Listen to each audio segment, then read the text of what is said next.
All right, so we're going to talk about how to calculate pHs of bases in this video. We're not going to have to deal with the diluted bases like we did diluted acids in the previous video. We're just going to focus on strong bases and weak bases. So with strong bases, they are like strong acids in that they completely dissociate. So the only substances present once a base is in solution would be the metal that was a part of the salt containing the hydroxide and then the hydroxide ions themselves. All of the base that is soluble will dissociate. So the hydroxide source will be the source of the base, but we do have to account for how many hydroxide ions are present in that salt. The hydrogen concentration will be calculated just like it was with pH for hydroxide, taking Kw and dividing it by your hydroxide amount. For a strong base, this should be quite small.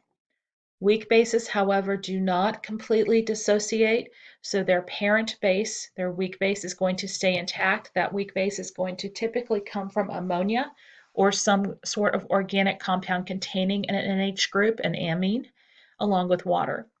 So to determine the hydroxide concentration, we're going to have to use our Kb expression to determine what fraction of that weak base dissociated.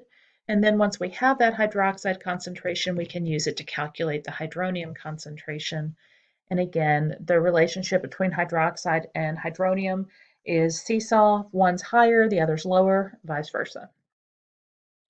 So in this one, we want to calculate the pH of 0.75 molar strontium hydroxide.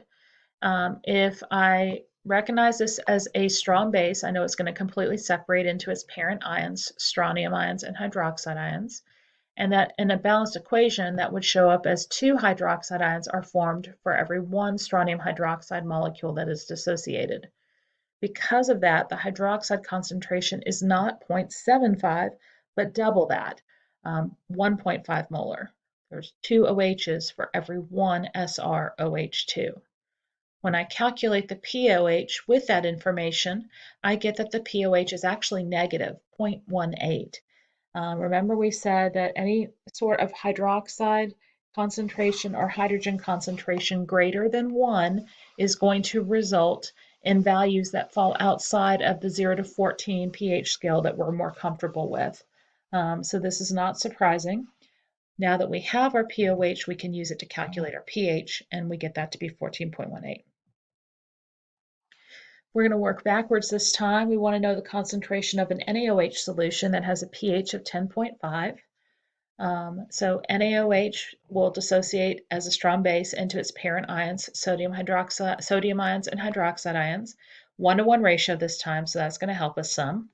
We know that strong bases completely dissociate, so those are the only ions present in our solution.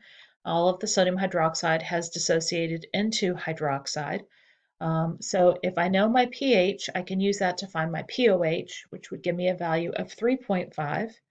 I can use that pOH value to calculate the hydroxide concentration, 3.2 times 10 to the negative fourth.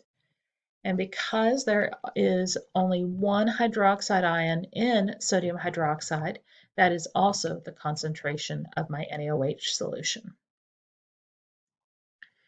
For weak bases, again, you would have to be given Kb values or it would have to be present on your table. Here we have hydrazine N2H4 that's being added to water. When you have a base, again, it's going to accept protons. So the base is taking a proton from water, which is why H2N and H2 turned into H2N and H3 plus, and then OH minus is left behind. We want to calculate the pH of 2 molar hydrazine in water. So just like with the weak acids, we know that the weak base and water are going to be the primary species present in our mixture, and that if we set up our Kb expression for the dissociation of this base, we should be able to determine what fraction of H2N and H2 was able to generate hydroxide ions using my value for Kb, 3 times 10 to the negative 6. Again, hopefully you're going to get to a point where you don't need to use the ice charts for problems like these because you're going to see them set up in a similar manner each time. We know the initial concentration of our base. We don't have any of its conjugate acid or of the hydroxide ions. reactants have to go down, the products have to go up. But if we look at that K value compared to our initial concentration of our weak base, it is ridiculously larger than that Kb value. So we're going to make the assumption that that X is going to cause a negligible change in the concentration of hydrazine. When I do my calculation, I get that the X is 0.0024. If I test this out using my 5% rule, I see that it truly did meet that criteria. It is 0.12% of that initial concentration.